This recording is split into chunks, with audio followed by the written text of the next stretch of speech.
Welcome back. All right, so just when it looked like the day's news was done, the Ottawa Senators say not so fast. So Jake Sanderson has signed an extension with the Ottawa Senators, 8 years.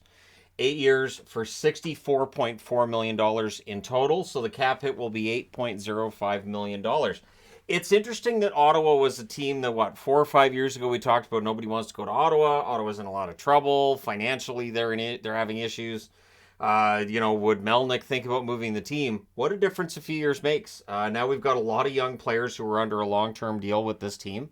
I can't remember the last time that a player just clearly wanted out of Ottawa and there was a lot of strife. So we'll see if it works out for them. But Sanderson told quite the story this year. He's played 77 games, 4 goals, 28 assists, 32 points. More impressive than the points total for a rookie defenseman, 21 minutes, 55 seconds of average ice time. And not easy minutes for Sanderson either. And so there were people who were already looking at Sanderson and saying, you know what, this is a guy who's an absolute stud on the blue line and wanting to put him ahead of Shabbat already. He was sixth in Calder voting. There were plenty of Sens fans that felt that that was absolutely a ripoff for him. But again, Ottawa doesn't get the same amount of attention as other teams. I get why he ended up being sixth in the voting. He was a number 15 pick back in 2020 by the Ottawa Senators. He has already proven himself to be quite the steal at 15th overall. And he joins some players here that are on pretty decent deals. So their top four on the blue line would seem to be as follows. Clearly, Sanderson's top four. So Shabbat. He has an $8 million cap hit till 2028. Chychrun, $4.6 million for another couple of years. So that expires in 2025. And Artyom Zub, $4.6 million as well for him. That's until 2027. So that means that between the top four defensemen, they're paying roughly, $25 million a season. So this is a blue line that's going to grow together. We'll see how Chychrun does during a full season here. Now up front, there's already some star players that have re-upped for that full-length contract. Stützle, $8.35 million until 2031. Brady Tkachuk, $8.205 million until 2028.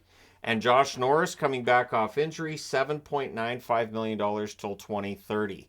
So Pierre Dorion has not been shy about giving these guys term or money. But when you think about how many players are going to be looking at $10 million plus cap hits, for Ottawa, they don't have any of that right now, and they're locking guys up to long-term deals. I think this works to their benefit. Is there risk? Absolutely. You've got a player who's played 1 year in the NHL. However, he played very, very well. He was highly thought of coming in. It wasn't really a surprise he did well out of the gate. So we'll see how it works. But for Ottawa, they do not have to worry about Sanderson. Keep in mind that contract kicks in next year.